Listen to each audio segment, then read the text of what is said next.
my baby mama do readings and stuff, right? So this type of stuff she do with her dude clients and the people she fuck. She do readings, do cleans and stuff like that, but also she do sucking dick and balls and all that also. You know what I'm saying? So when she's telling me, hey babe, I have to work, she have to get off the phone, she doing some whole other shit. But check this out. Look at the messages of her and Finesse2Tymes. He talking about when you gonna clean me up. She talking about this and that. Check this out. Have you ever wondered how a seemingly normal day can spiral into an unimaginable tragedy? One that shocks an entire community and leaves more questions than answers? On February 1st, 2025, in Copperas Cove, Texas, a mother of 5, Shasmine Clack, was brutally gunned down in what appeared to be a personal attack. The chilling part: the very man who had once vowed to protect her and their children is now behind bars, accused of taking her life. But what led to this senseless act of violence? Could it have been prevented? Before we dive deeper into this heart-wrenching story, make sure to like this video and subscribe to the Unsolved Vault for more gripping true crime cases. Shasmine Clack's life revolved around her 5 children, who were her heart and soul. She was the epitome of dedication. Shasmine, only 31 years old, had a love for her kids that was unmatched. As a single mother, she worked tirelessly to make sure they were well-fed, housed, and loved. Copperas Cove was a small town, and she had carved a life there, balancing her children's needs with her own desire to find peace and stability after a tumultuous relationship with her ex-partner, Alonzo Ezekiel Hunter. February 1st, 2025, should have been like any other ordinary day. The kids were excited for the weekend, and Shasmine was preparing for a few days of quality time with them. The family had plans to relax and maybe enjoy a movie night at home. Despite her efforts to keep things stable, Shasmine was deeply aware that her life had been far from perfect. Her relationship with Hunter, the father of her youngest child, had been strained for months. The tension was not just about the end of their romantic relationship. It was more about a custody battle over their child and unresolved issues from their past. For weeks, Shasmine had tried to keep her distance from Hunter. But things had escalated recently. Friends and family noticed Shasmine becoming more anxious around him. She spoke often about his unpredictable moods, his outbursts of anger, and his growing obsession with gaining custody of their child. Shasmine tried her best to remain calm, but inside, she feared that Hunter might become more aggressive if he didn't get what he wanted. As night began to fall on February 1st, Shasmine continued to go about her evening routine. Her children were busy with their homework, preparing for bed, and playing quietly in their rooms. Nothing seemed out of the ordinary. However, just after 7:30 p.m., everything changed. In an instant, the quiet evening shattered with gunshots that rang through the neighborhood, disturbing the peace of Copperas Cove. Neighbors described hearing 3 shots in quick succession. The gunfire was loud enough that people instinctively knew something was terribly wrong, but no one was able to pinpoint exactly where it came from or why. It was later revealed that the shots had come from just outside Shasmine's home, and it was her life that had been tragically cut short. Authorities arrived at the scene, but it was already too late. Shasmine was found on the ground, her life extinguished. There was no sign of a struggle, no chance for escape. Someone had coldly ended her life. At first, no one knew who was behind the attack. It seemed like a senseless act of violence, but as police started their investigation, all roads led to one person, Alonzo Hunter. The investigation had begun, and the chilling facts surrounding Shasmine's murder began to unfold. When the police arrived at Shasmine's home, the scene was more tragic than they could have imagined. She was lying face down in a pool of her own blood. The immediate question on everyone's mind: who would want to harm this young mother? As investigators began their work, the community was left in shock. No one could believe that someone would take the life of a mother, especially someone like Shasmine, who had a reputation for kindness and care. The police quickly turned their attention to the person who had the most to gain from Shasmine's death, Alonzo Ezekiel Hunter. He was, after all, the father of her youngest child. Hunter was no stranger to the law. He had a history of volatile behavior and emotional instability, and he had shown signs of aggression in the past.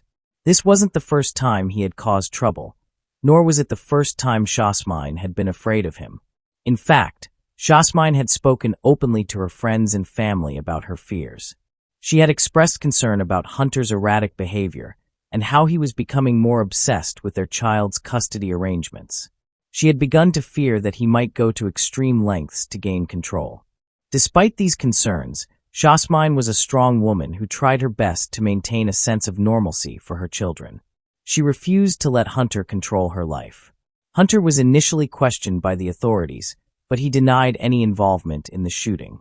At first, it seemed like a typical denial, but investigators soon discovered that Hunter's alibi didn't add up. Witnesses had reported seeing him near Shasmine's house just before the shots were heard. His black sedan had been parked on the street, and it seemed that he had been waiting for the perfect moment to strike. Police started to unravel the timeline of the night. Hunter had been in and out of Shasmine's life, and his obsession with regaining control over their child had only intensified in the days leading up to the murder. Several of Shasmine's friends had noticed that Hunter had started to make veiled threats against her. He had become fixated on the idea that Shasmine was preventing him from being a full-time father to their child. But was that enough to drive him to murder? As the investigation continued, authorities uncovered a troubling pattern. Hunter had been harassing Shasmine for weeks. He had shown up uninvited at her home multiple times, demanding to see their child, even when Shasmine had refused. He had made threatening phone calls and had even been reported to have tried to break into her house. Police had also found evidence of Hunter's escalating anger. Shasmine had reported him to the police several times, but nothing had been done to stop him. Was it too late to intervene? Had Shasmine's warnings gone ignored, allowing Hunter to slip through the cracks? As the investigation into Shasmine's death continued, more disturbing details came to light. Shasmine's friends and family began to speak out about her growing fears of Hunter. They described how she had confided in them about the threats he had made, how he had been increasingly possessive, and how his jealousy had reached a boiling point. It became clear that Hunter's intentions toward Shasmine were not just about regaining custody of their child. There was something much darker at play. Shasmine's closest friend recalled an unsettling conversation they had only days before her death. Shasmine had confided in her that she was worried about Hunter's mental state. She mentioned that he had started making increasingly violent threats, and she feared that he might harm her or even their children. Shasmine had mentioned filing a restraining order, but she was worried that it wouldn't be enough to keep Hunter away. Police discovered more chilling details about the days leading up to the murder. On the night before the shooting, Hunter had tried to contact Shasmine multiple times. She had ignored his calls, and he had become angry, sending her text messages that hinted at his frustration. These texts painted a clear picture of a man who was losing control and becoming more desperate by the hour. As the investigators continued to dig deeper, they uncovered that Hunter had been in the area around 7:30 p.m., just before the gunshots were fired. The timing was no coincidence. Hunter had been seen near Shasmine's house by multiple witnesses, and his presence in the neighborhood seemed to suggest that he had been waiting for the perfect opportunity to strike. Shasmine's fears about Hunter were confirmed. He had been watching her, waiting for the right moment to take what he thought was rightfully his. But was it just about custody, or did something else drive him to such an extreme act? February 1st, 2025, began like any other winter evening in Copperas Cove, Texas. The early evening shadows began to stretch across the quiet streets, and the faint sounds of children's laughter filled the air as families settled in for the night. Shasmine Clack, a devoted mother of 5, had no reason to expect that this would be the night her life would come to an abrupt and violent end. It should have been a peaceful Friday, the promise of a calm weekend awaiting her and her children. But that evening, everything would change in a terrifying instant. Around 7:30 p.m., the sound of gunshots shattered the tranquility of the neighborhood. Neighbors reported hearing 3 loud shots in rapid succession, followed by the sound of a car engine revving and tires screeching as it drove off into the night. The chaotic sound of gunfire, so unexpected and unnerving, echoed through the street and caught the attention of nearby residents. But amidst the confusion, no one could immediately identify the source. It would take moments for the horror to unfold before their eyes. Shasmine's house was located on a quiet cul-de-sac, nestled between two other homes. From the outside, it appeared like any other suburban house, modest, yet warm and full of life. But on that night, the house would forever be marked by tragedy. When the authorities arrived at the scene minutes after the shots rang out, they found Shasmine lying lifeless on her doorstep. Blood pooled around her body, staining the porch as the cold winter night crept in. Her eyes were closed, and her body was still.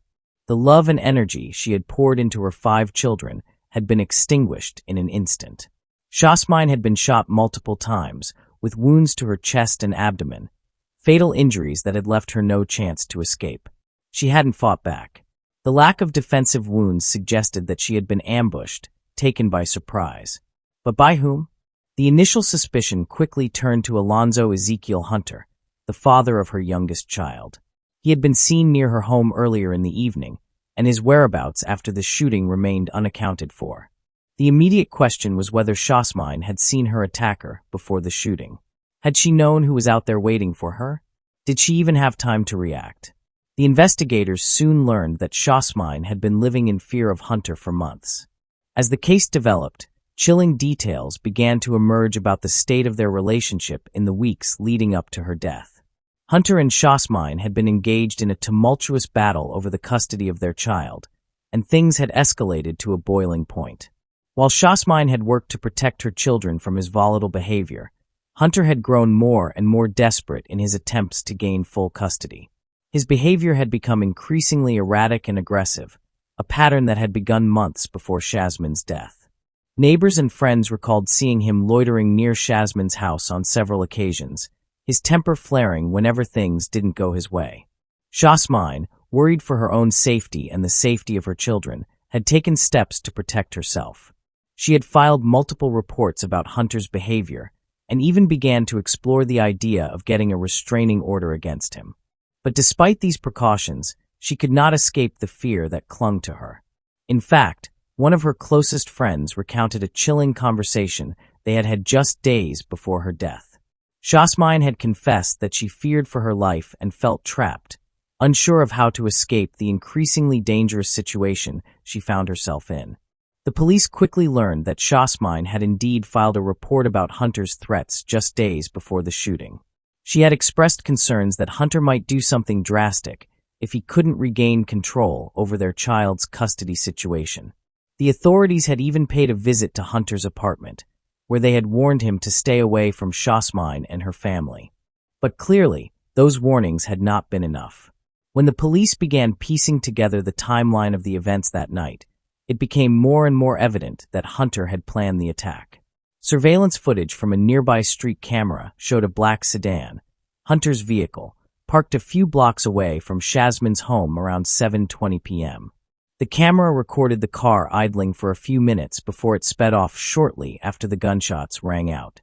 Investigators also found traces of Hunter's DNA near the crime scene, linking him directly to the murder. The motive seemed clear: anger, frustration, and a desperate desire for control. For Hunter, Shasmine's rejection of his attempts to regain custody and his growing jealousy over her new life had seemingly pushed him to an irreversible breaking point.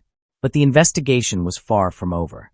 Questions lingered. Had he acted alone, or did he have help in carrying out this brutal act? And was there anyone who could have stopped it? As the investigation deepened, the community began to react to the unfolding tragedy. Friends of Shasmine spoke out, sharing their memories of the woman they knew, a dedicated mother, a loyal friend, and someone who loved fiercely. The shock of her death reverberated through Copperas Cove. No one could understand how a person like Shasmine, so full of life and promise, could be taken so abruptly. In the days following Shasmine's death, the grief that enveloped her family was overwhelming. Her parents, her siblings, and her children were left in a state of shock. No one expected this to happen. Not to Shasmine, a woman who had fought so hard to create a better life for her children. She had worked long hours, made countless sacrifices, and pushed through her own personal struggles, all to ensure that her children would have a brighter future. Her parents, who had always been proud of their daughter, were devastated. They had watched Shasmine grow from a young girl into a strong, independent woman, She had always been the heart of their family. Her mother, in particular, was crushed by the loss of her only daughter. The pain of losing Shasmine was something that no one in the family could truly put into words. Shasmine's children, ranging in age from toddlers to preteens, were left without their mother. The youngest, still an infant, would never know the warmth and love of the woman who had given birth to them. The older children, though they had memories of their mother, were left grappling with the incomprehensible reality that she would never be there to guide them, to comfort them, or to help them through life's challenges. The grief was palpable in the community as well. Copperas Cove was a small town, and the loss of someone like Shasmine had left a hole that no one could fill. Friends, neighbors, and even strangers came together to mourn her passing. Fundraisers were organized to help support her children, and the community rallied around her family in the hopes of providing some comfort during this unimaginable time. But amid the mourning, there were questions. The people who knew Shasmine best wanted justice. They wanted answers. How could someone so close to her, someone who had once promised to love and care for her, be capable of such a senseless and violent act? And most of all, they wanted to make sure that Shasmine's children, the innocent victims of this tragedy, would be taken care of in the aftermath.